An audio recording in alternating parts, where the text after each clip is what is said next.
Okay, well, Right. Malcolm, thanks for being here. It's and thanks to Jan Becker, our mutual friend, old friend, Yes. who's got us together. He told me about you, and that's how we connected. Um, Okay. yeah, Malcolm, thanks for making yourself available. No, well, I hope what I've got to say is sort of assistance to someone. Thanks very much for putting all this together, and yeah, as I say to Jan for getting us together. So good lad, naughty lad. Before I forget, there's a story about you and Jan ending up in hospital. Is that right? Um, You hit a mine, or he hit a mine.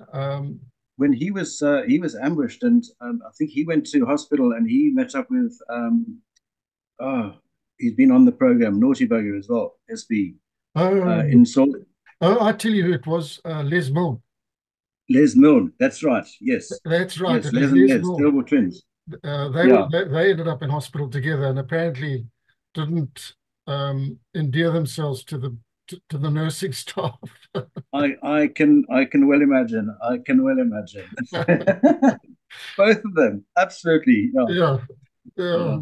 Malcolm. No, I ended up with Lindsay O'Brien in hospital, but that's a whole other story as well. But Okay, well, look, which we'll probably we'll get get to. to that, but let's go Yeah, back to the beginning. Just a bit about your childhood and your early life before you ended up in the police in the BSAP. yeah, yeah. Well, I've had a great life. My dad was he was in the British Army in the Royal Artillery, and during the war times he was serving in Malaya with the Gurkhas. And after the war, he obviously went back to England, and from there he went to Kenya. Now, that's where I was born, Okay. and we, he was off fighting the Mau Mau up in the Northern Frontier District, the slopes of Mount Kenya, and all that sort of stuff. And I was, like growing up, and then at about age 3.5, 4, he was transferred over to the Middle East to Aqaba because the Arab uprising was on the go at that point. So we spent a while there, and from there we went. The families were actually all evacuated, and mom and my sister, brother, and myself, we went back to England, where he joined us later after they did what they did there. Then he couldn't really handle England. We couldn't handle England, so he got a transfer back to Kenya, and we were sort of Nanyuki, Nakuru, Kahawa, just outside Nairobi, Mombasa, and sort of all over the place. So it is a great sort of childhood outdoors, and it was good fun. Only problem was, I think I recorded. I went to 9 different uh, junior schools, and I actually hated it because you made friends, and then you're off to the next place, and then you're the new boy Mhm. again. And Mhm. I just school and me never kicked off right from the word go. So, and then 1960, I suppose probably 59ish, when there was a coup in Tanganyika, and they were expecting a coup also up in Kenya as well. And at that point, my dad's 10 years was up in the army, and he took his gratuity. Said, "Well, there's what's happened in Tanganyika is probably going to happen in Kenya," and he didn't see any future. Didn't want to go back to England, and I think his next posting would have been Germany to Wiesbaden or somewhere. So anyway, he took his gratuity, and we came down to South Africa. Well, actually, prior to that, we did a recce. We actually drove down from Kenya down to Cape Town, and did a recce, sort of looked at job opportunities, all that sort of stuff, and then caught one of the cargo boats back from Cape Town up to Beira. We drove from Cape Town to Durban, then Durban we caught a cargo boat back up to Mombasa, um, which was also great fun. So yeah, took his gratuity, came down to Cape Town. We actually came down as refugees because that was a quick and easy way to get in. And all you had to do was vote for the Nationalist Party, and you're given accommodation, and sort of given a job and looked after, and that's how we came in. And he got his various jobs in Fidelity Guards and the Barclays Bank and places like that. Then from there, yeah, I was in about standard three at that place at that time. So finished a junior school. I went to Bergfleet High School in, yeah, obviously Bergfleet, Cape Town. And once again, I couldn't get on with school, and because we were immigrants, we were given 3 years to learn Afrikaans, and going through the education system, we didn't have to pass Afrikaans, we just had to do it. And in standard seven was my 3 years was up, and of course I failed Afrikaans, so I failed um, the year. Yeah, we carried on. Standard eight, I got my call up papers to do my national service down here in actually in Grahamstown, a July intake in Grahamstown. It's not a hope in hell I'm going to be doing left, right in Afrikaans in the middle of winter in Grahamstown. So my brother at this stage, when he left Kenya, he actually joined the BSA police, and he was up there, and all the letters that he wrote was, this is a great life. He was on horse patrol, he was out in the bush, and he was, he was just having such a great time. And I thought, right, that's what I'm going to do. Outdoor job, everything's varied every day. Is that's what I wanted. So I applied for, standard eight. I applied, and they said, well, you've got to have 4 years secondary education. Once you got that, reapply and we'll do it. So I eventually passed standard seven. I passed standard eight, and I said, well, I've done my 4 years. Standard six, seven, seven, eight. I'm going to reapply. So I reapplied, and they sent the thing back. Now this is in March, and they sent the thing back and said, okay, well, do you want to do the December intake or do you want to do the January intake? So I said, well, I'll have a last Christmas at home. I'll do the January intake. So they said, okay, fine. Well, your plane ticket will be waiting at SAA and all that sort of stuff. And I thought, wow, that's great. You're not going to turn me down. You pay for a ticket and then turn me down. So from March onwards, I did no schoolwork. I went there on Fridays to see what parties were going on, and Mondays just for the post mortem of the weekend. And the rest of the time, I was on my bike and I was on the beach, and I was having a great time. So anyway, cut a long story short, I didn't do very well at standard nine. I mean, I think I got 14% or something stupid, my highest mark. But that just about accepted me into the cops. So off I go in January, do my interview, and I'm admitted, and that was it, So that was in January 1970. Yeah, so depot was depot, and I think we've been through it with all the other guys. We had Hughes Kent as our original instructor, and a hell of a nice guy. First day PT, he did a 100-meter walk, 100-meter run, 100-meter walk, 100-meter run, and he was, for about the first week, he was actually very slowly getting us into, getting the city out of us.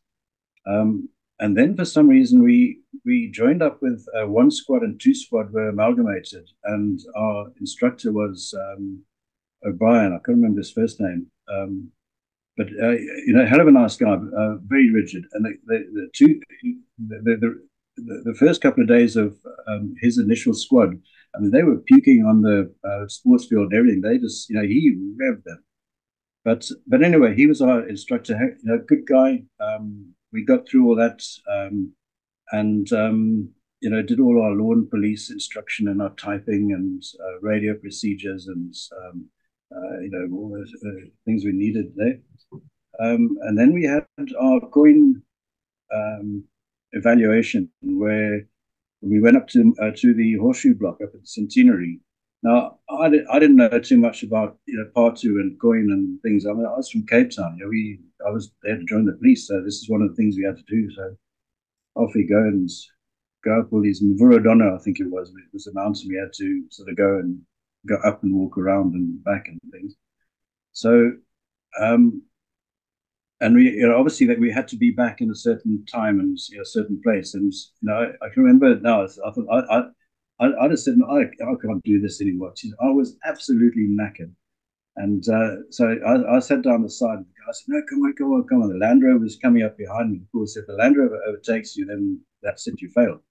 So I thought, I've had enough of this. So I jump in the Land Rover and get in, and like probably 20 yards down the road was the finishing point. I thought, nah, phew. So anyway, as a result, I didn't get into part two. So, but in a way, it was actually quite good because the Party guys, when they're on station, they were called out and they did, I think it's probably 2 or 3 weeks stints up in the northeast, and of course, I didn't have that, but I was sent on other operational sort of things. Up at Inyanga itself, up in the north, we had platform teams. Now, I don't really know what we were supposed to do on there. In a briefing, I don't think anyone knew what we were supposed to do on there. But, just go and talk to people and look around and show a police presence and be kind to the neighbors. And so we went through that, and we did a bit of topography work. Tried to tell the local population what was coming, because that was now about 74 ish. Yeah, around there. So, so that's the sort of thing I did instead of doing party. Um, but yeah, so that was a depot. Now, after depot, we went to driving school, learned how to drive Land Rovers, learned how to drive motorbikes. We passed all that. Then we were posted out to we'd been asked where we want to go, and my brother said, "Well, go to Manicaland, Manicaland districts. That's the cushiest of the cushy." So I applied for it, and somehow or other, I got it. Two of us went down to Umtali, and marched into the OC's office, and he said, "Right, we've got one town and one district." So I said, "I'll take district." He said, "Okay, well, do you want to go to Buhira?" So I said, "Yes, sir." He said, "You don't even know where Buhira is." "No, sir." "But you want to go there?" "Yes, sir." "Okay, well, I'll be kind to you. I'll send you to Rusafi." And the other guy, Greg, he was posted to Solvi to Umtali Central. So I go through to Rusafi, and Don Russell was the member in charge there, huge guy, and a huge booming voice as well. So I walk in there, and he says, "Are you Dan Hughes's brother?" "Yes, sir." "Oh, no, not another one." Because my brother had been a constable with him when he was member in charge in Inkeldorn. And obviously, he got up to a bit of mischief and things happened there. So, but anyway, Rusafi was a great time, and so obviously very new. Monty Friendship was the section officer there, and he sort of took me under his wing, and guided me through how to take the statements and all that sort of stuff. And then because we brand new out of depot, new policemen, one of the first things you do is patrol. Go into the TTLs, tribal trust lands, and we had motorbikes. Yeah, we went out. The Land Rover took a whole lot of kit and Patundu out to a base camp for us, the DC's rest camp, and we had a motorbike. So the constable and myself, and we used to patrol around and look for wanted persons. Just do liquor licensing and premises checks. We had to visit the schools, see who the headmaster were, and just generally create a presence. And I think the first or second patrol, I actually met up with Chief Chiduku. Now, Chief Chiduku he was actually from Tanganyika, Tanzania now, and of course, I heard this. "Oh, I've got to go and visit this guy because I'm from Kenya, and so I go and speak a Swahili to him." And so we eventually were given permission, because you can't just rock up to the chief's place, and you've got to send the message out, and the messenger comes back and says, "Okay, you'll see you date, time, place." And so we link up with this guy, and greet him in Swahili, and he's over the moon.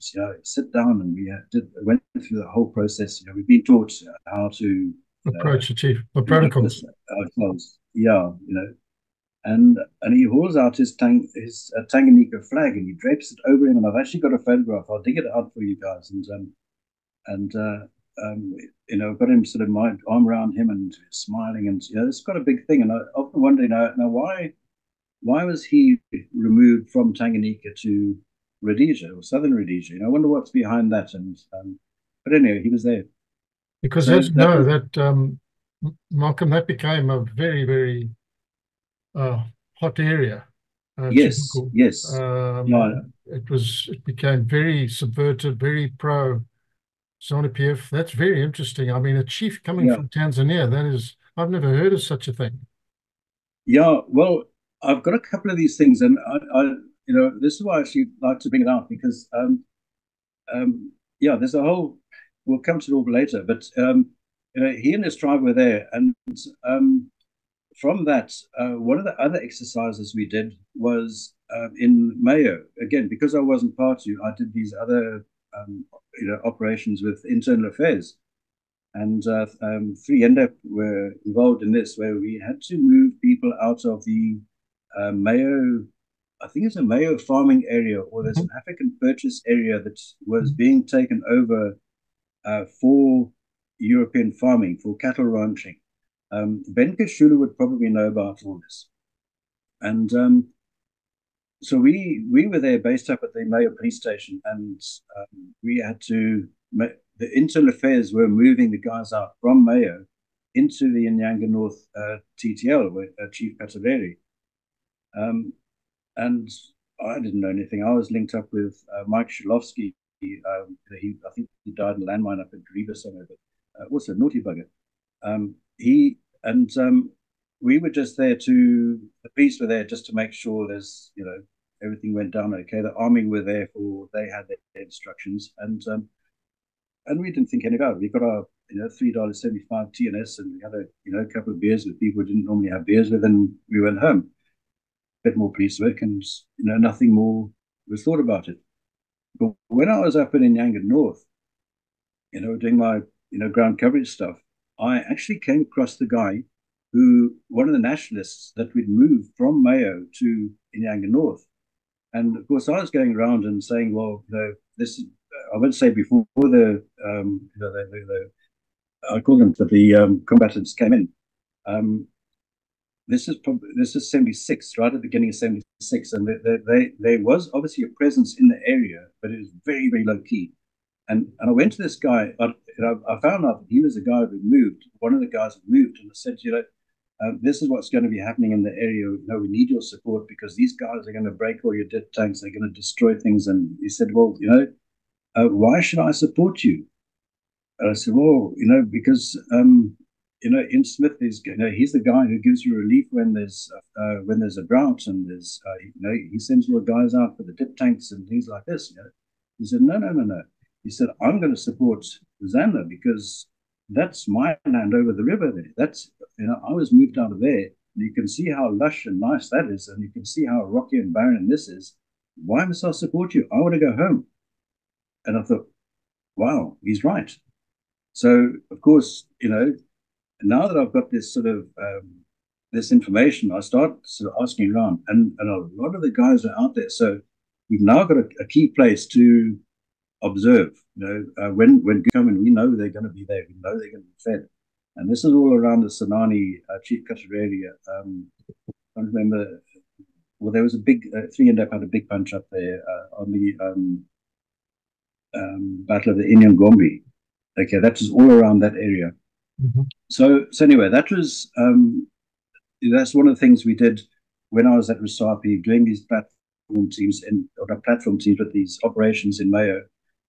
And then another one, when I was still stationed at Rusapi, was we were involved in the Tangwena operations, Mhm. where the chief required Tangwena. He was occupying the Garezi ranch and raising his cattle on the ranch, and I think his house was over in Mozambique, but a lot of his tribes people were over on the Rhodesian side because I think at that point someone had drawn a straight line from here to there, and this side was Rhodesia and that side was Mozambique, and not taking into account the tribal areas and the natural topography of following river lines or mountain lines, and the natural local boundaries, African tribal boundaries. So he was pissed off, and he said, "No, but this is my area. It's always been my area. I'm grazing my cattle here." And he said, "No, you're not. You're getting back in Mozambique." So there's a whole rigmarole. We were involved in two operations up there. Superintendent Jones was our the officer up there, Monty Friendship again. He was the section officer. I was a lackey. I did all the walking, and we had a support unit there with Joe Sercont. Not sure whether he's still around. So and also I think this the first time we were there, three NDAP were also involved, and that was a funny story because it was pouring down. We had our camp on the Inyanga Downs, and it was just mist and rain, and we couldn't drive anywhere because that mud was Yeah. red. You just slipped everywhere. Anyway, three had gone down the valley and in a couple of their RLs and doing their patrols, doing whatever they did. And on the way up, one of them got stuck halfway up, and some of them battled to get up. But we also had the international press there. And they came to us and said, well, do you mind if we go down and take some photographs, see what's going down the hill? So I said, yeah, sure. So off they go trundling down there. And next thing, these guys come up, they're soaking wet, and they're 6 o'clock at night, and they're cold, they're freezing cold. Their Land Rover stuck at the bottom. So we said, well, tell someone who cares, we don't like you. And eventually, I think the next morning, the army went down and recovered their Toyota Land Cruiser type vehicle and pulled it back up. And anyway, they disappeared. They weren't impressed with this is not at all. Yeah, I think the Malcolm, second Tango. Malcolm, can I just jump in there? I'm just interested Yes, to know if you knew anything about the movement of Robert Mugabe. I think it was in '74, because he left the country uh, through you follow lunch. from Rusapi, and I think Dan Stannard was involved. And then Yes, he went up to Nyanga, and I think yes, he exited somewhere in at Tangwena's Garezi, chiefdom. at yeah, at Nyafaru Ranch, which I think it was, if it wasn't on the ranch, it was right next door to Nyafaru. But I was too young and immature, and I didn't actually have that information or know about that sort of stuff. I just had to walk and don't go and do this and that. And I didn't really know why, but yes, after hearing some of the stories, and I think, okay, well, that's probably about the same sort of time I was down there. Mhm. And obviously the officers and the thing they knew about this, but I didn't. Monty Friendship actually went down to Nifaru Ranch to a school teacher that he'd met in Resapi at somewhere somehow. Monty was he was ex British paratrooper. Um, and Helen was a switched on character. He was a good guy. So he went down and actually had supper with this teacher one day, his nationalist teacher, and gleaned all sorts of information. And whether he was involved in that, or he was probably getting info for Danny Stannard and crowd, that is more his sort of scene than my stuff. But yeah, I think it was all about that time. There was a bunch of Canadians, I think, ran the mission station down there who weren't too on sides at all. Yeah, so then the second time we went into Tangwena was onto the ranch. We had to confiscate all the cattle. The first time we were just we actually took a lot of weapons and arms and spears and bows and arrows, and we were disarming them. We were looking for there was a lot of tower musket type things there and stuff. That's what we were after. So we recovered all of that down to the base camp, and then if the people wanted it back, they had to go to the DC, and then he would say, "Okay, this is yours, that's yours. You can have it back. Who are you? Where are you?" And give them a story. So, but anyway, we went in the second time with again with Joe Sercont and Doug Seckham support unit. I can't remember what troops they were, and we rounded up all these cattle and then herded them back into the Inyanga cattle pound through the gap in the mountains there, which the Gooks obviously used later in life. And then again, if the locals, if they wanted their cattle back, then they had to go and see the DC. I don't think they had to pay any penalties. It was just a matter of recording them and sweet talking them into getting away. Mhm. So that's the sort of stuff that I did. And then from Resapi, I was posted to Headlands. where that was just basic police work, farm patrols, lots of road accidents because they were halfway between Salisbury and Ontari. For some reason, everyone decided to roll their car in Headlands. And we just got to know all the farmers and stuff. So that was pretty uneventful. And then from there, I went to Buhera. This was like the punishment station, or just if you want to hide someone, send them to Buhera. And I think they needed to hide me. So they and that was the best thing they did. I love Buhera. We had, I don't know if you know the Gargan family. Now Mike Gargan, he was the land development officer there, one of the land development officers there, and he had a speedboat with a little 40 Evinrude engine, and then Lake Narrotanga just down the road. We used to go there on weekends and braai and ski, and you know this is great. We had the girls came out from Salisbury, and we had this whole this Club Med ourselves, and he was there. Then Hannes Kutsia, I don't know if you know Hannes Kutsia, he was also a Mtali guy. He was a local vet, Okay. military guy, nice guy. Mike Lagrange, he was also Oh, yes, Mike. Yes. he was I think he was into affairs. I think he was a DO, and then from there he went into national parks up to Yes. Chisarura. Yeah. Um, so, but and then Buhera was it was a great learning station. We had a lot of serious cases. We in the police we had a radio broadcast at 8 o'clock in the morning, 2 o'clock in the afternoon, and all the radio messages come out of all the stolen motor vehicles or wanted persons or housebreaking, and we're looking for this property or things like that. And when it came to Buhera, I mean, most stations had 4 or 5 messages. We had about 25, 30 messages. And, I think all the thieves in Rhodesia came from Buhera. Yes, we were looking for these guys all over the place.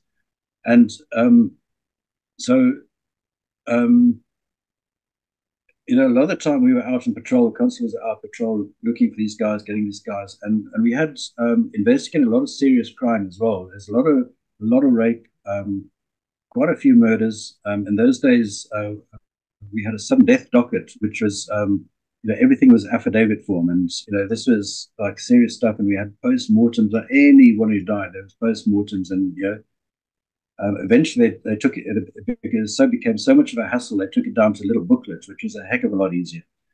And for some reason, Buhera, you could guarantee a full moon. There's going to be 2 or 3 sudden deaths. I don't know why, what happened in that place, but that's what happened. And we hated being on duty over full moon because we knew our deaths were going to be fine.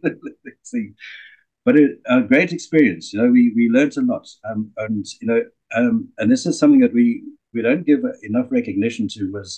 I was an 18-year-old schoolboy coming out. I was 19 on the station, and I was in command of the African staff. We go and patrol, and these guys, I mean, they taught me so much. You won't believe, all the finer aspects of things. Of police investigation, how to interrogate people, how to talk to people, what to look for out there. And these guys, they actually molded me through, my first 4 or 5 years there. Mm. And really, we had some good guys. If I asked a question, particularly to school teachers or businessmen, and they'd look at me and say, "This is disrespectful. You don't ask that sort of question." Oh, okay, thanks very much. And so, a lot of crime investigation, and one in particular, we had a guy. This guy was a nasty guy, and he would be I'm pretty sure he was a good contact when the war started. A guy called Zondai. He this other guy he was in Moranki, and a guy from Buhera district went over, and he was having an affair with Zondai's wife. And Zondai found out about this. So Zondai took his musket, muzzle loader, and went over, shot this, the lover, and disappeared. So of course we go down there and we see what's going on. He actually shot him literally through the door, and opened the door and shot at him. So we actually picked out the bullet from the mud in the wall, and piece this whole lot together, find out that's what is going on. Said, okay, well, it's quite obviously him because he is a hunter in the area. He's he's the guy who goes out and gets the number in the area. So of course off we go, and we arrest this chap, and he was evil. You honestly, you look at this guy. This guy was evil. You could his eyes were, phew, they were seriously bad. And to get anyone to talk against this guy was impossible. No one would say a word. You know, we ended up we hauled about 30 people into the police station, sat them in all the various places, and you've got to go through, talk to one, and you get the full story out of them. As soon as they're out of the office, and there's you ask them another question outside the office, they know nothing. No, I didn't say that. I said, yeah, but you made a statement. No, well, I told you what you wanted to hear. I didn't say that. And eventually we got this guy into court in the High Court in Salisbury, and we'd been through the whole thing. When we went to Zondai's huts, we actually recovered the bag that had the bolt that he'd sawn up into segments and filed, and we had the file that filed the ball round, and the file markings on the ball that we recovered matched his file in his bag, and the round matched the bolt that he cut the round from. Okay, so we had quite a really lekker chain of evidence, and this was a beautiful tower musket. It wasn't a normal Portuguese trading weapon. This was it had an Arabic trading one. It had studs in the different shaped butt with studs in it, and really really lekker thing. So anyway, we get this thing into court, and we go through all the witnesses. Not one of the witnesses would say what was in their statement. Absolutely not one. And of course, Zondai, he said he knows nothing about this lot. We've got all the evidence we need here. And so we go through this, and so Hugh Beadle was the beat. And at the end of the day, he said not guilty and discharged. So he said, well, you didn't prove that bullet could actually fit down the barrel of the musket. So Doug Seckham, he was also investigating this with me. I look at him and he looks at me, and I didn't, and that's that was it. But it was a wasted pause, because although we had all the forensics, everything all lined up, we actually couldn't prove that he pulled the trigger and shot that guy. So Hugh Beadle says, and that exhibit, take to my office, take to my chambers. Yeah, Doug, I know what you're going to do with that. Yeah. Yeah. But that's a sort of, that was one of the really interesting crimes we had. And, a lot of the rape cases, particularly, and, look back at rape, and we actually feel sorry because we didn't have a woman constable or woman patrol officer or anyone to take the complainant's statement. So it was a case of this, young 16-year-old, 15, 13-year-old girl, talking to a mature man and me sort of thing. And I often think back about all the psychology of how this woman actually, the courage she had to actually tell us what was going on. Mm-hmm. So one of the failings we had in the system. So yeah, Buhera. Buhera became another very hot area. In fact, later on, Buhera became virtually a liberated area to all intents and purposes. So it was a tough place to be. Yeah, but it was a very interesting place. With Buhera, the Nyazidzi and the Sabi rivers were a natural slave trade route. That's the route that the slave traders used, and all the way along the rivers are dotted with palm trees, and there's various Jack's stores. Now, Jack, I think, was a Portuguese trader, and he opened up all these stores along the trading routes. Yeah, and so when one of my jobs while I was there was topography, we did the platform teams in conjunction with INTAF. Andy Sainsbury, he's also deceased, but he and I, we were working as a team, mapping out that entire area. You were looking for the OPs, looking for crossing points. We actually bumped into a guy. Sure, he was a scout, but he said his job was to paint all the topographical beacons on top of every hill in the country. So I don't know what he did wrong somewhere, but he was out there with this can of whitewash paint, and he had to paint all these beacons. So obviously preparing for what is coming. And and we walked up all those mountains, and the ancient ruins that we found, and the one OP. I mean, this is an immaculate OP because, again, this is the furthest north that the raiding parties, the I think it's over Rosary from down south, used to come up and steal cattle and steal the women, and rape, plunder, and pillage and stuff. And of course, all the defenses were there. Matandera ruins was up there, and also a beautiful example of all the chevrons and things similar to Zimbabwe ruins. And then on top of Gombe, again, a lot more ruins up there. So all these hills, they had their natural fortifications, which we were mapping out, and um, um, mapping all the tribal traditional routes, crossing points of the rivers and that sort of stuff. So we were involved in a lot of that.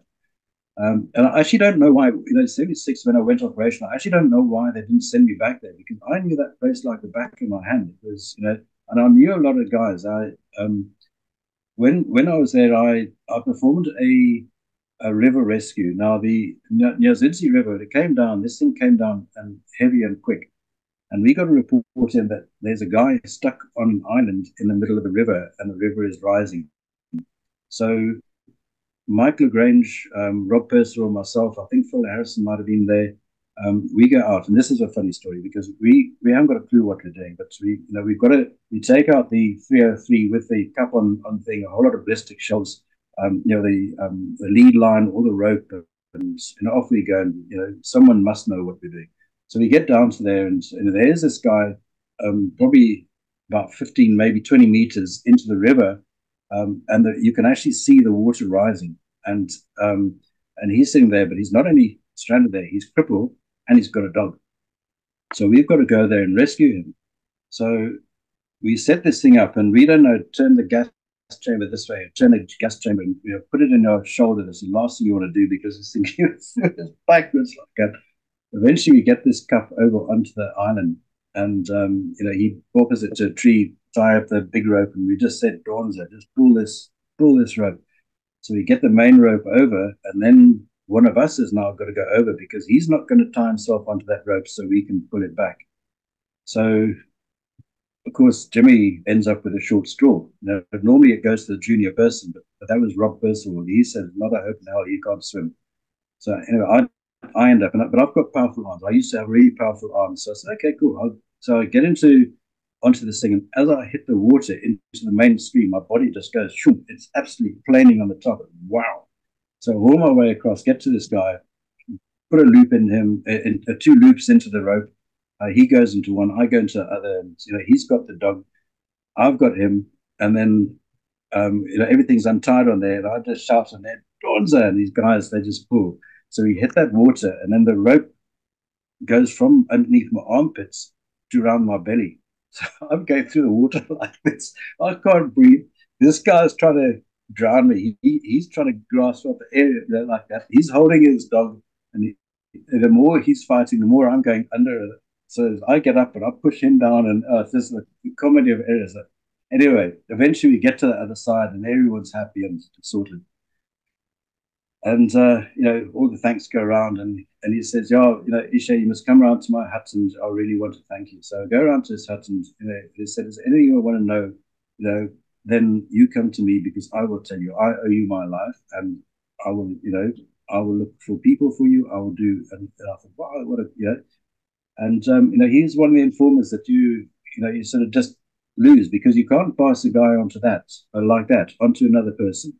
This is a personal relationship, and he doesn't trust anyone else. He trusts you.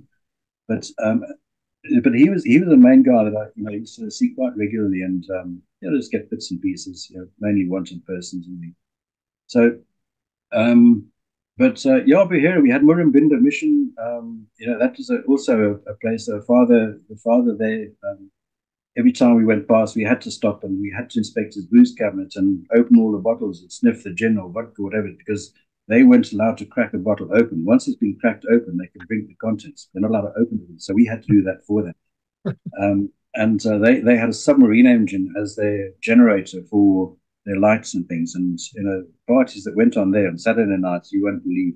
Honestly, we were Really? in the DC's rest camp on the other side watching stuff. You guys, In the middle of but nowhere. but good people. They and so yeah, I'll go into that. That was another Catholic mission. So we had William Binder mission was there. While we are doing this platform teams, we had a faith healer up there called Mai Chaza. Now, Mai Chaza was um, she was actually internationally recognized faith healer. People came from all over Africa to her kraal to be healed. And of course, I don't know how old I was, in 19, maybe 20. And I don't know. So I said, so how does this all work? So she said, well, you give me 50 cents, you sit down there, 50 cents is for the paraffin for the lamp. Okay. So take my shoes off and I sit down there in a line with, probably half a dozen other people. And she goes into a trance and things like this. And I sit there and, okay. And my constable, he's not in the line, he's over there. And eventually she calls me now. This is through my constable interpreting. And she says, okay, so when you were 3 or 4 years old, there was a big split in your family. And that would have been when my dad was in Jordan and we were evacuated to England. And I think, wow, how would she know that? And she said, when you get back, you are going to get very good news, and your constable is also going to get very good news. Oh, okay, all right. Well, we'll see what that's about. And there were a couple of other things. I don't know what it was, but I thought, how on earth does this woman know that? Even my constable, he'd only been on the station for about 2 or 3 weeks, so he didn't know anything about me. And so we get back to camp, or in fact, on the radio that evening. Okay, Constable, your wife, your wife's pregnant, or she's just given birth, or something like that. And congratulations, Malcolm, you just been promoted. But wow, how does she know that? There's the good news, good news. So anyway, my trials were there, and I got on very well from that. I used to visit there, and there's all the respect and things and things. But she was another very good informant that we could have utilized, and she was in a prime area because she was up near Mavangwe Hills. Now, Mavangwe Hills was full of nationalists, and once again, I was too immature. I didn't know. I didn't read newspapers. I didn't really know what was going on politically or things. I was a policeman, I didn't bother with that stuff. And talking to these nationalists again, they said I can come around to their base anytime I want, but don't come in uniform. I must come in civvies. So I said, all right. So I went around there in civvies one evening to this particular guy, and I think I took a case of beer with me to break the ice. And we sat down, and he told me all of his ails and things. And these were political activists. These are political activists. Yeah, their sons or children had probably left the country for further education. Some of them were studying in Angola or Britain or places, and they got regular letters home, and they were legitimate studying in these places. But he started telling me what was going on the African side of why they were unhappy and things. Of course, this all goes back to Special Branch and further up the line later. And it started making me think, but not think enough, because I was a Mulungu. We're just going to fight terrorists at some stage. But they were nice people, good people, and they stood up for what they wanted. They were standing up for what they wanted, and they said, well, if the struggle does come here, then we must help the guys. But in the meantime, the struggle was coming. They knew it was coming. The programming was being done on the national side, and the infiltration maybe from Mozambique, because that was after the Crocodile Gang as well. I'm sure there was infiltrations coming through. So can we get onto the whole Elam mission story? How you sort of got involved in that area, and just talk us through that whole tragic incident. Elam was up in Yanga North. When I went over to ground coverage, Thatcher Special Branch, they had the Emmanuel School and Elam Mission just next to the Ruangwa base camp, and Father Griffiths was there. Now he was a fantastic guy.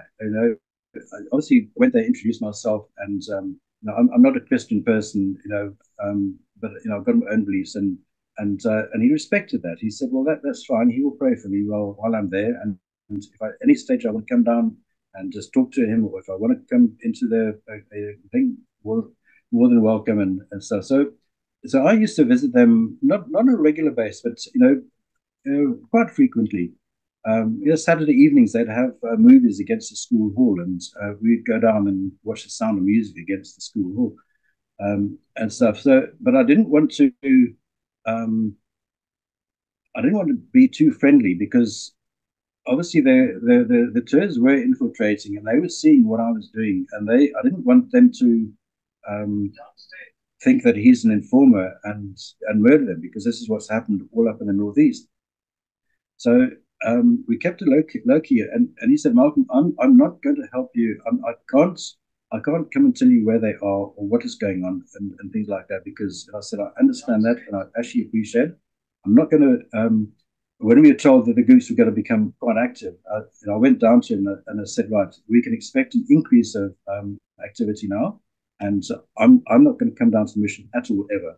Okay, I'm not going to sell you out. I might come down and inspect the hospital for casualties every now and again. And if you want to get a message to me there, you can get a message to me there." Said, "Okay." And he said, what he will do is when he drives past my place, uh, he might hoot. And then if he hoots, there will be a rock with a piece of paper around it, and that'll give me some information. And he'd go out on Sundays, do his sermons and various schools and things like that. He'd come back and he'd say, "Malcolm, we had a very low presence from such and such school today. Otherwise, there was a good attendance. Thank you very much, Father." Of course, where there's a low attendance, that's where the groups are being fed. We'd drive past the mission, and then on the way back, someone would flag me down and say, "Oh, can you just help Mr. Griffiths push his Land Rover or something?" And so in that brief moment, I was helping. I wasn't talking to him and communicating. It was a chance meeting, and he'd pass information through. Um, so and then obviously I got to know I think it was Tim who was a mechanic there, and his wife. I think it was Rachel. The baby I think was born there. And they're really, really, really good people who honestly wanted to help wherever they could. And then he, we had a bit of an unfortunate incident that one time. I think it's in Stephen's book, where I had I had an informer. He was actually an ex-RAR sergeant, and I've never been shut in my life so much.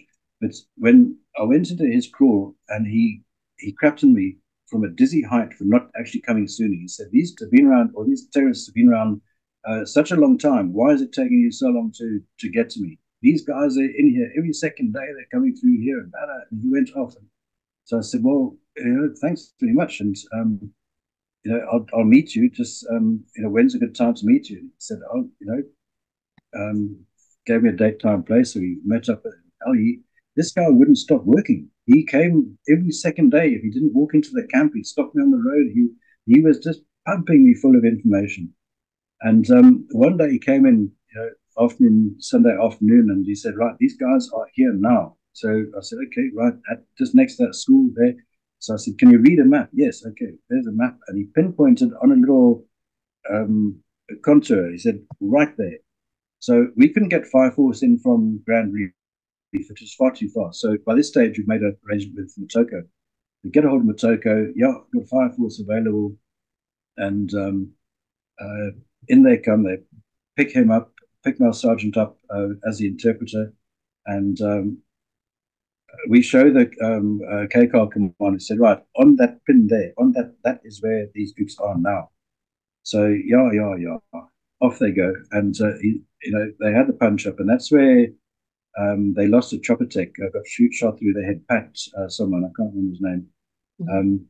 It's very sad. And but anyway, they had the punch up, and the KCAR commander said he's never actually had information so accurate in his life before. And I said, "Well, he's ex-RAF sergeant. He fought in Burma." So so anyway, we do that, and now of course Fire Force is all pissed off because they've lost a man down, and they've got a couple of captures there who they just want to tear these people to pieces. And of course I go and say, you can't do that. You're not allowed to do this.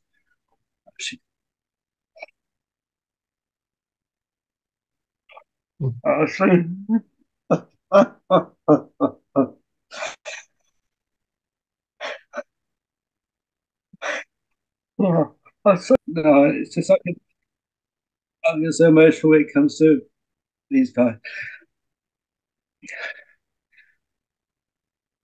So I go in there and you know, I've got this pissed off Fire Force guys because they lost a guy. We've got a pissed off KCAR commander because he's lost a guy, and they just want to tear these guys apart. And I'm now saying, stick to law and order.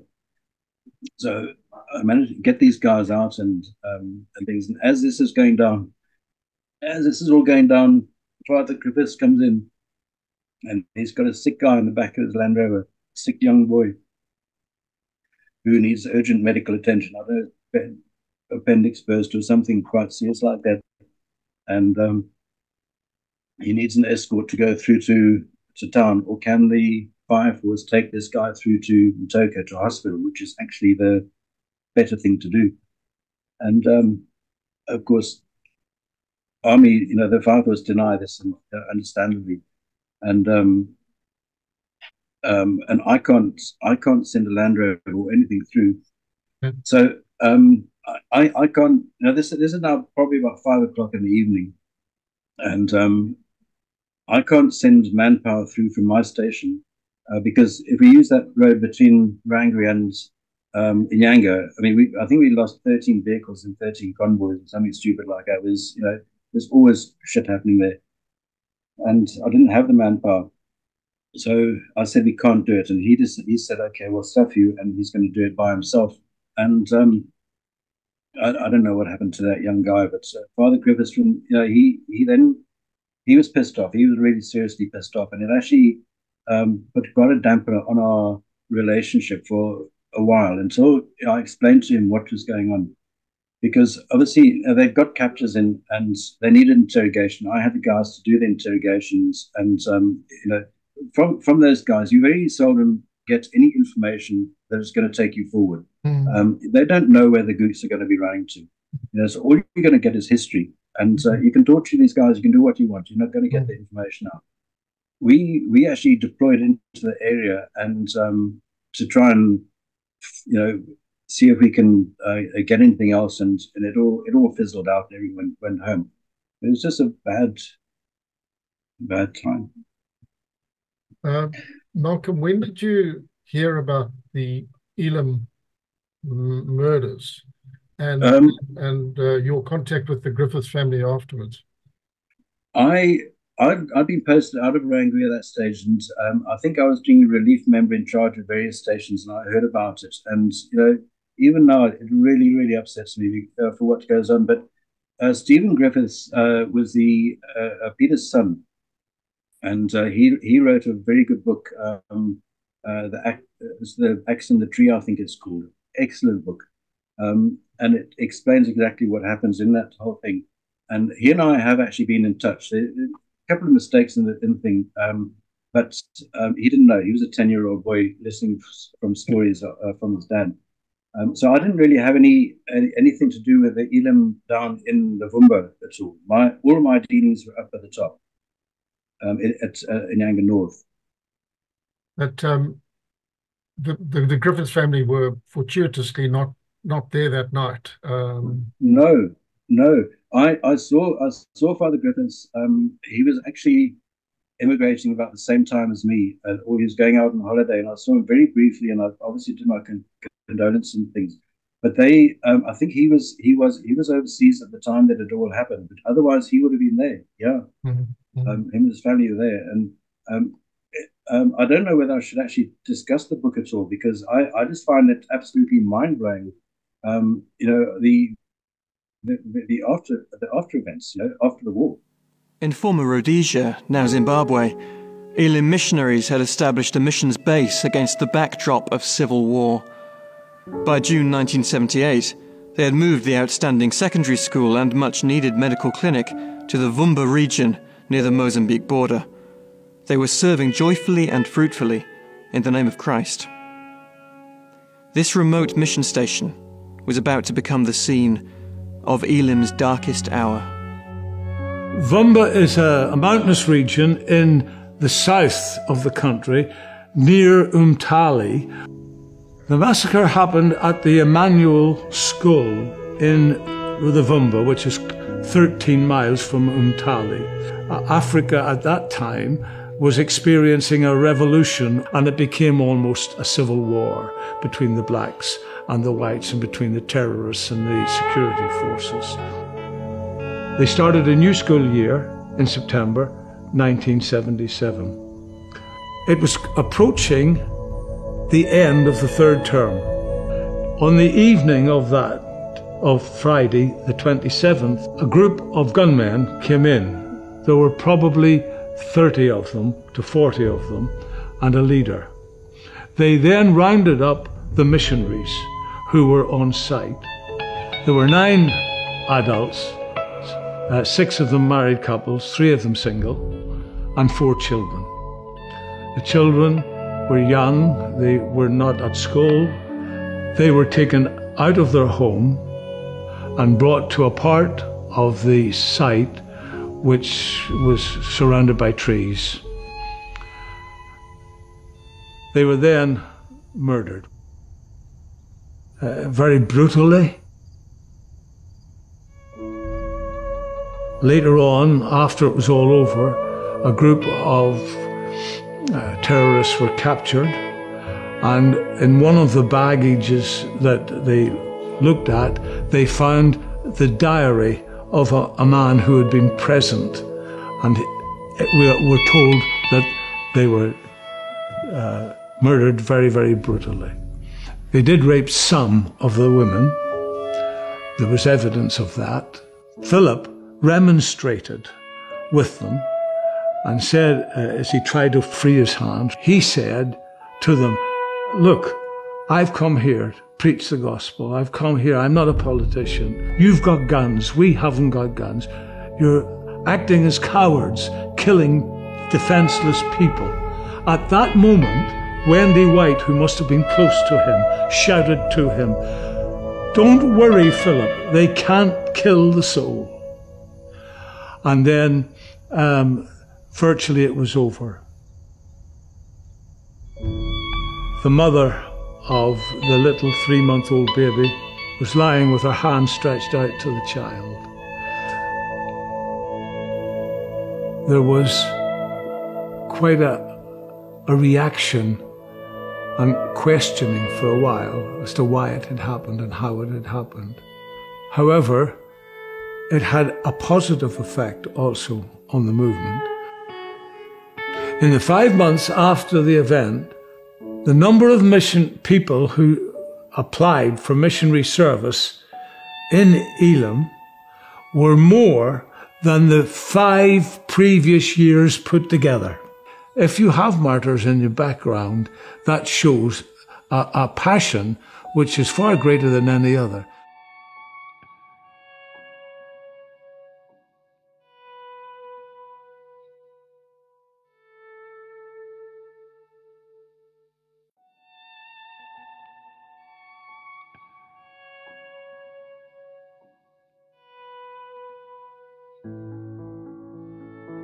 From day one of Elim Missions and through the mountains and valleys of life's journey,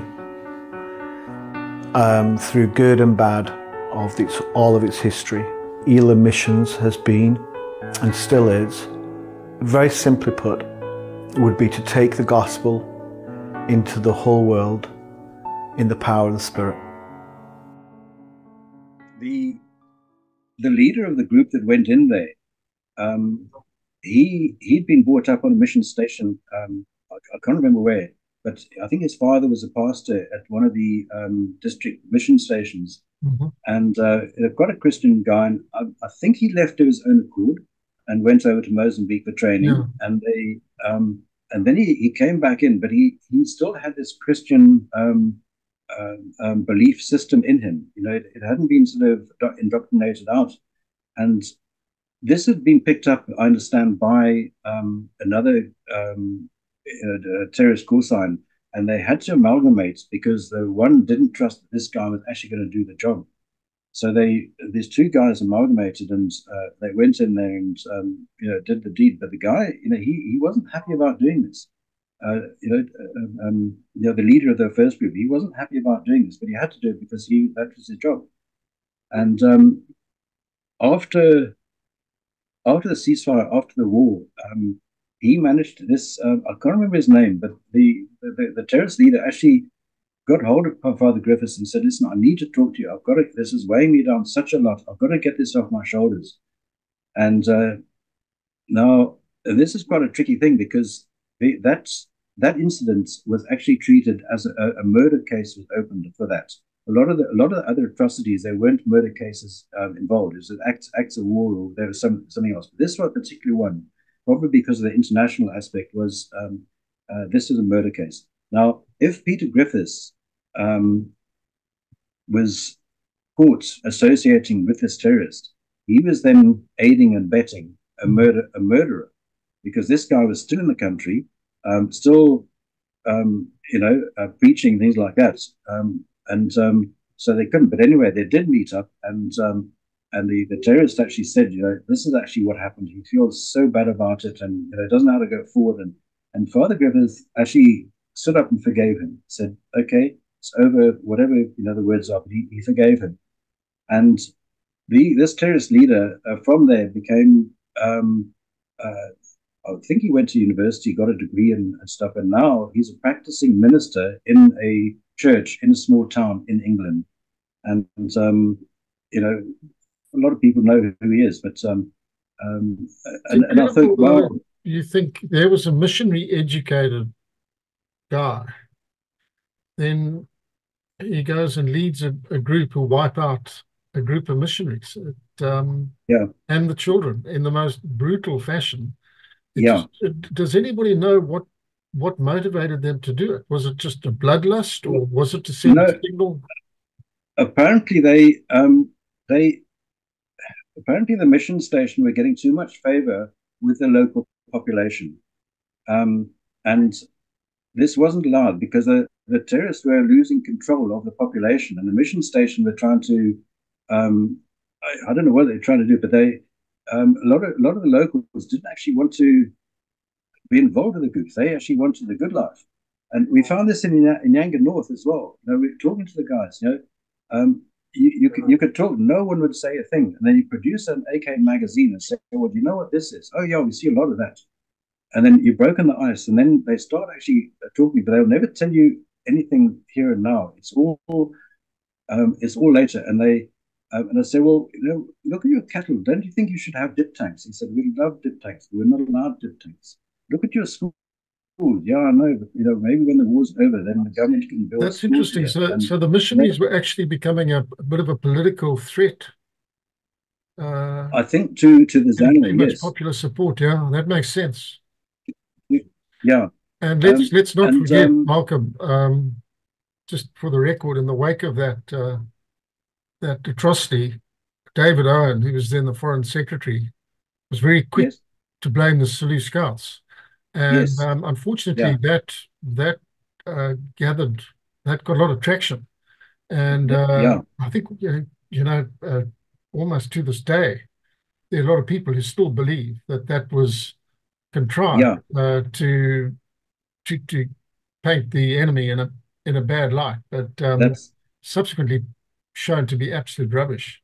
Yeah, absolutely, absolutely. And I think that Stephen, actually, I keep on meaning to get a hold of Stephen and sort of put him right a couple of things and actually commend him on that book, because I think that should actually this is a life changer. When I read that book, and you realize about forgiveness, you always carry so much hate in you, and you don't like this, you don't do this, and we need to learn to forgive. And again, after the war, when I was at Aussie, and if we had any terrorist-related incidents, we arrest someone for drunken public place or store breaking, whatever, it had to go through to the liaison guy. And now the guy I had, I don't know where he operated, but he was a hell of a nice chap. We could talk. It's just we were two buddies. One day we would shoot each other, the next day we were drinking beer together, because he was a nice guy. He was an efficient guy. Was a Zandler guy. Zandler, yeah. I didn't like sitting in the office. And when I was at Odsey, I was memory charge crime, and my job was in the office. And I told the boss, I said, I've got to get out of here. I'm going mad. So I jump in Land Rover on patrol with my constable for a day or two. And driving down the road, I pick up a terrorist, with his AK, got his radio on his shoulder, and he is high as a kite. So I get out the Land Rover. I said, Sergeant, if this guy turns around, he puts a finger on that weapon, you take him out. So I go up to this guy, so tap him on the shoulder and say, excuse me, but you're not supposed to be here. And he said, reggae. He was scoffed down his mind. So I said, okay, you've got to come back to the Land Rover here.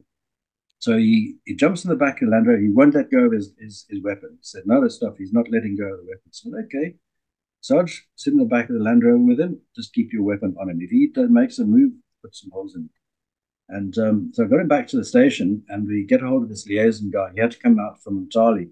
And I don't know what happened to him, but he came in there. What's the story? What happened? Okay, fine. Thank you very much. I will deal with it. Anything further we need to do. And he was, cut and dry. I don't know what happened to that guy. I never saw him in my life again. But he wasn't going to stand for this. This guy was breaking the rules, and he wasn't allowed to break the rules. So, Malcolm, in the ceasefire period, you interacted with some of the political leaders as well? Jeepers. I wasn't really interaction, really. When I was at Odsey, I arrested the ZANU-PF guy, local ZANU-PF guy representative, for murder because he'd gone across the river and he'd beaten to death a local witch doctor, a woman witch doctor. And we had all the witnesses. In fact, the witnesses came to us and told us, and they actually brought his weapon with him as well, with his knob carry that he used to beat this woman with. And so we've got all the witnesses, we've got the weapon, we've got the dead body, everything we need there. So I go down to the ZANU-PF office, pick this guy up, bring him back to the camp. And then I've got a riot in my hands. The ZANU-PF, they just want to storm the camp, and we close the gates. We're ready to shoot these guys. The whole story. So anyway, we lock him up, and we start the process of murder. With the investigations, statements, all the stuff. The body goes off post-mortem.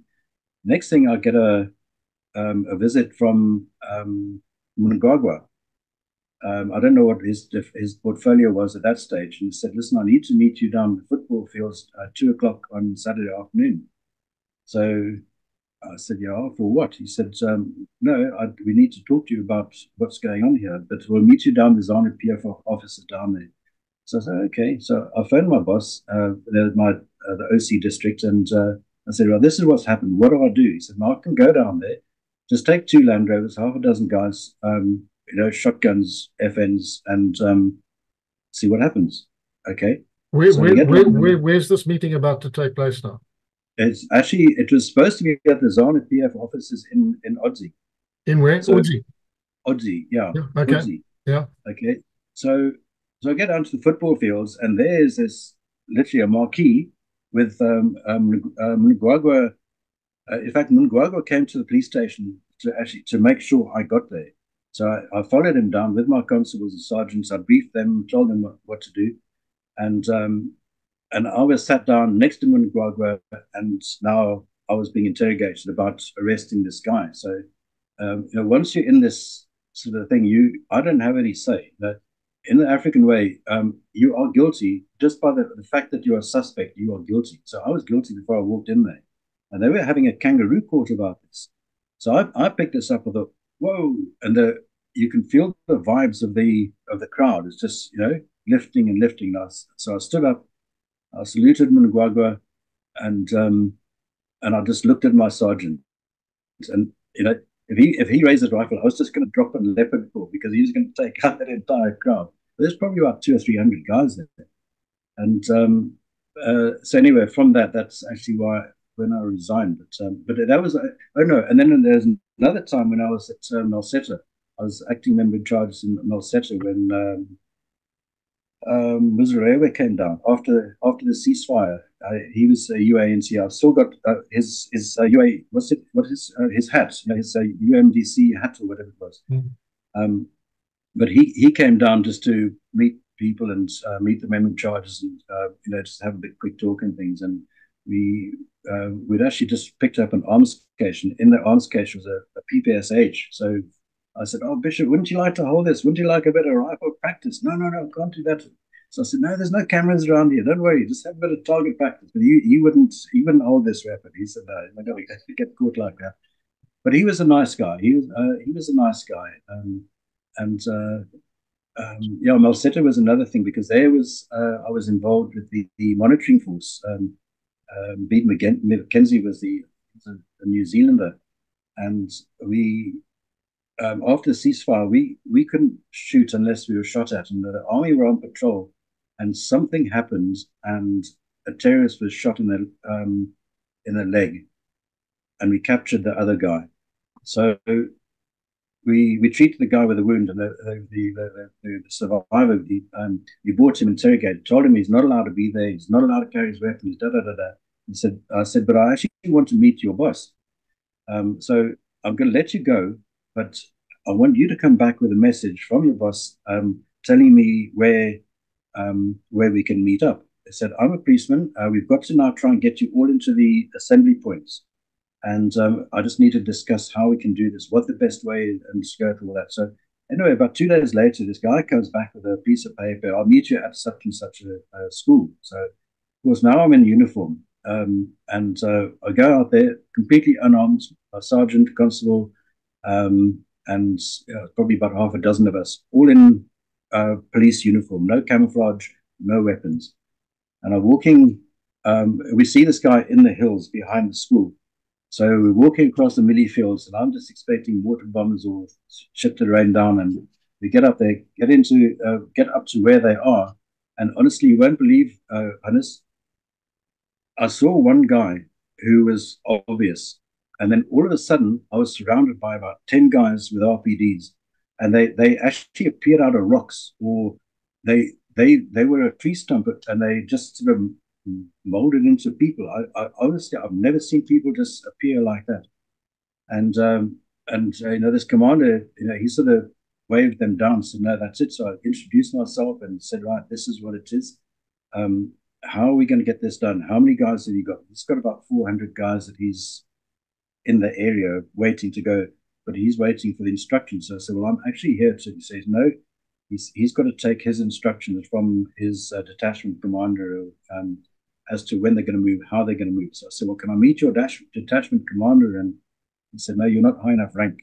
I will convey the messages." And so we started talking. Bede McKenzie, the Aussie captain, he was with me, and listening to all this and trying to negotiate with this guy. I said, "Well, let's meet you back. We'll send a message. We'll meet you again in about 3 or 4 days." Okay, fine. So we meet up again in 3 or 4 days. Now, what I'm trying to do is get all these guys into buses and then get a couple of K cars on them. But I think he knew that. And then at that point, I was transferred back to, in fact, back to Rhodesia at that stage, because my time was up, and the old memory charge had come. I was relief memory charge. The old memory charge come back, and I said, "Well, I'm busy talking these guys in. Just give me a break. Just beating myself. They've got our confidence. We can get these guys into the assembly point." And anyway, the orders came, and I had to go. So I had to go. So I actually don't know what happened to those chaps. And the guy that bludgeoned the spirit medium to death were you forced to release him? Was he? He was released, no charge, gone. Mm-hmm. Yeah, and no. And it's, we had a stock theft team in Odyssey, and they used to go out.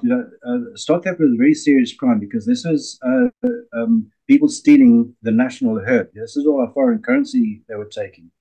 So it's a 9-year mandatory sentence if we caught. So these guys used to go out for 2-3 weeks at a time, and they'd come back with probably 15 or 20 suspects or accused because they've actually located their Mombis, the cattle, and they were all tied together with Busi Tumbo, and the whole string of these people would come into the charge office. And of course, they go through the process. They're guilty. There's 9 years mandatory. We've got the evidence. We've got the everything we need, and they're locked up. And then within 2 or 3 months, they're back on the streets. They've been released, and all the housebreakers we picked up, the guys stealing the cars, all the criminals. They're inside, and they would just cycle through. There's another general amnesty. Yeah. So it didn't matter what you were. This guy was for murder, and then you had the stock thief 9-year mandatory sentence. They were on the streets within. So my stock theft team said, "Well, what is this all about? Why are we out there 3-4 weeks away from home in the rain, in the cold, and what's our job?" And myself as well.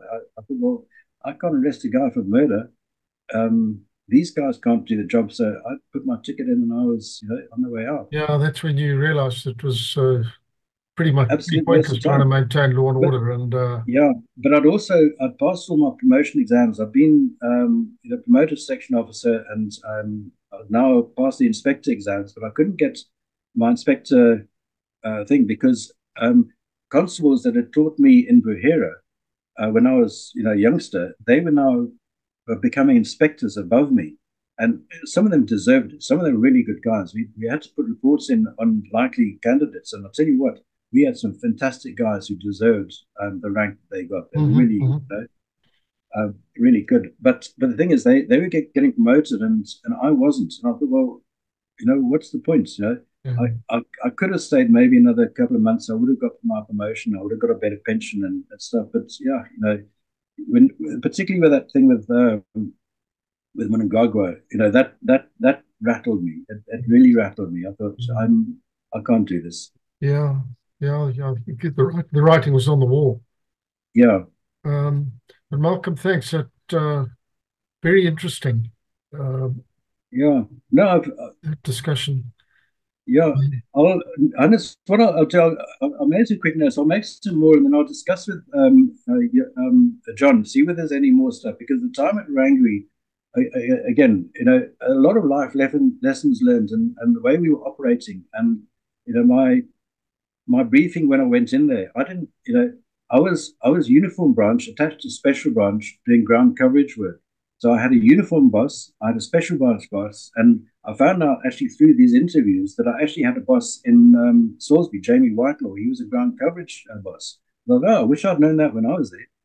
And, because we went in there with no training as to what we were doing. I was a district policeman. I had a lot of time in black areas, in tribal trust lands, and I was at I'd done a lot of these platform teams, that sort of stuff. So I was a likely candidate. And Pete Cutting, he was SP Rasapi. When the message came through, he said, "Malcolm, you will reply to this on Monday morning." Yeah, okay.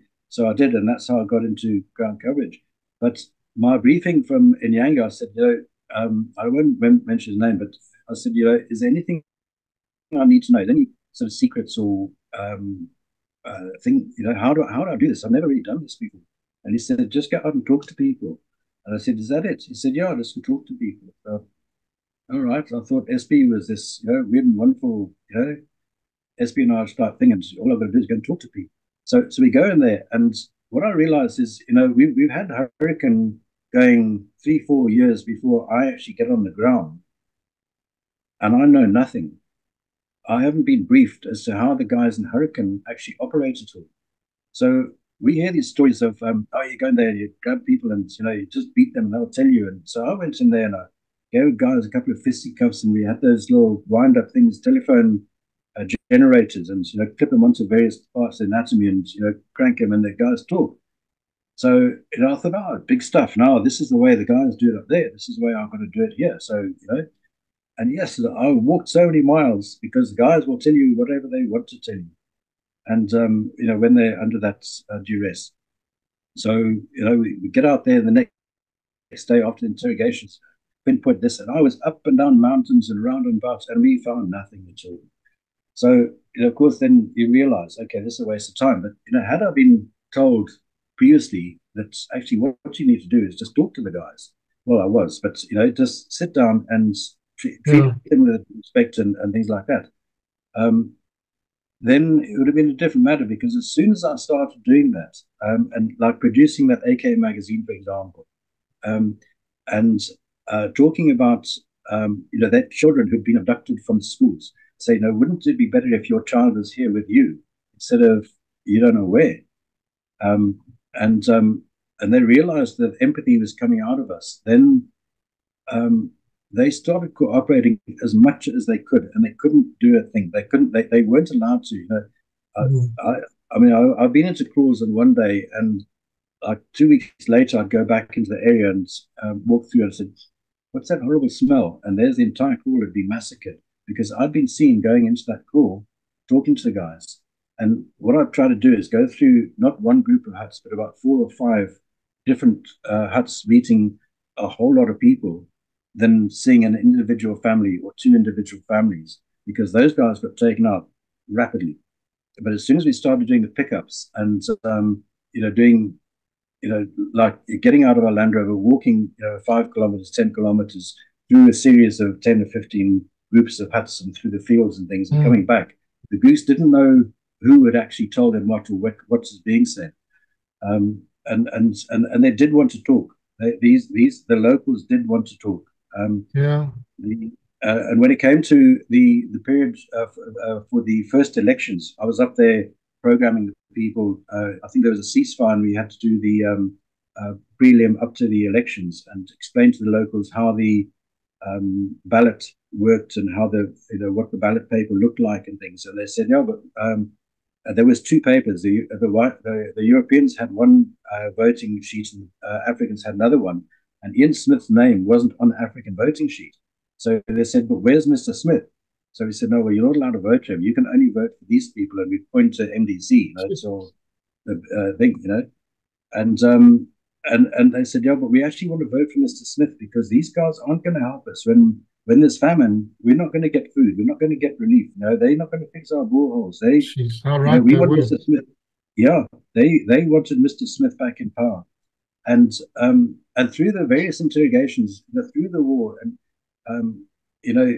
a couple of the informers I had, they as long as you're clandestine, get in there and they don't see that, they would tell you lots of things, but we could never get to where they were now. Only that Martin Sinani, your ex-RAL guy, was the only time we had actual positive incidents where we were now. But we got a lot of history. Like, we used to pick up information about the terrorists had a coding system where this week they didn't really want to eat the left leg of a chicken, or if you give us tomatoes with our relish, or don't give us tomatoes. If someone eats their relish with tomatoes in it, then they're not us, because our code for this month is we're not going to be eating tomatoes. That was to combat the Silly Scouts. That's right, yeah. So we were picking up this sort of information, what the guys were wearing, what the state of their weapons were, what their mental states were, the discipline of the terrorist call signs, and that's all the back information that I was sort of getting. But it never, very seldom, took us to the point. Target. We'd identified it. It actually took me. I was up. The first stint in Rangoon was 18 months. It probably took me 6 months to identify a Ho Chi Minh trail, and had I known, if I'd known about how the terrorists operated in the northeast and applied it where I was, I'd actually been 6 months ahead of them. So, but once we established it, we could put our OPs up. But then the Majiba system, their intelligence system, the terrorist intelligence system was good, and we thought it was a ragtag army.